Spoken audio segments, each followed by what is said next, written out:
Tega, pasangan suami istri di Tasikmalaya tega menganiaya anaknya sendiri berinisial AN yang berkebutuhan khusus hingga tewas. Pelaku adalah ibu kandung korban bernama Sumiati dan Baihaki selaku ayah kandung korban. Kedua pelaku diketahui menganiaya korban dalam kurun waktu 3 bulan terakhir.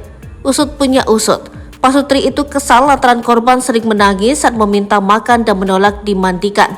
Kedua tersangka menganiaya korban dengan cara mencubit, memukul dan menampar hingga menggusur tubuh mungilnya saat akan mandi. Hal itu diungkap oleh Kapolres Tasikmalaya AKBP Suhardi Heri Haryanto. Mendiang AN atau korban sendiri merupakan anak berkebutuhan khusus, mengingat bagian tubuh sebelah kirinya tidak berfungsi, sehingga korban harus menggunakan kursi roda di kesehariannya.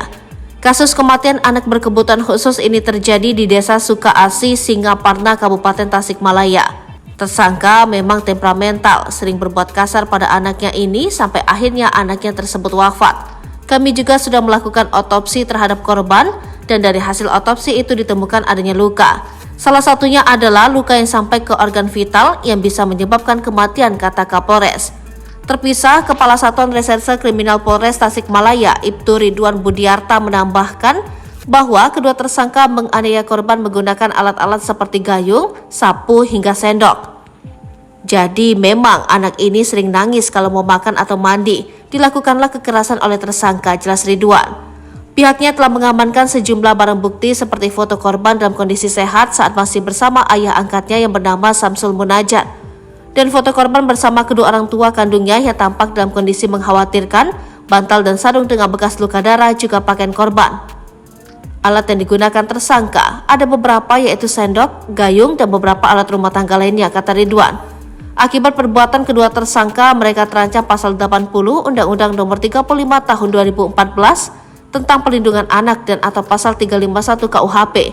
Ancaman kurungannya 15 tahun penjara untuk masing-masing tersangka, ujar Ridwan.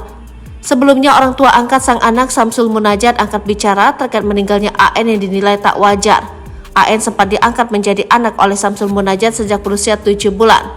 Selama diurus olehnya, Samsul mengaku bahwa kondisi anak tersebut sehat dan gemuk meski berkebutuhan khusus. Pada saat anak tersebut berusia 10 tahun, AN diserahkan kembali kepada orang tua kandungnya.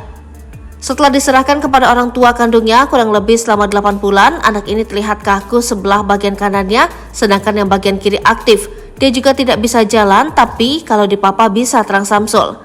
Dia juga menjelaskan kecurigaan penyebab kematian anak tersebut lantaran pada bagian kepala serta dahinya tampak lebam, sementara kondisi fisiknya juga tampak lebih kurus. Sebelum diserahkan kepada orang tua kandungnya, anak ini sehat, gemuk, ceria.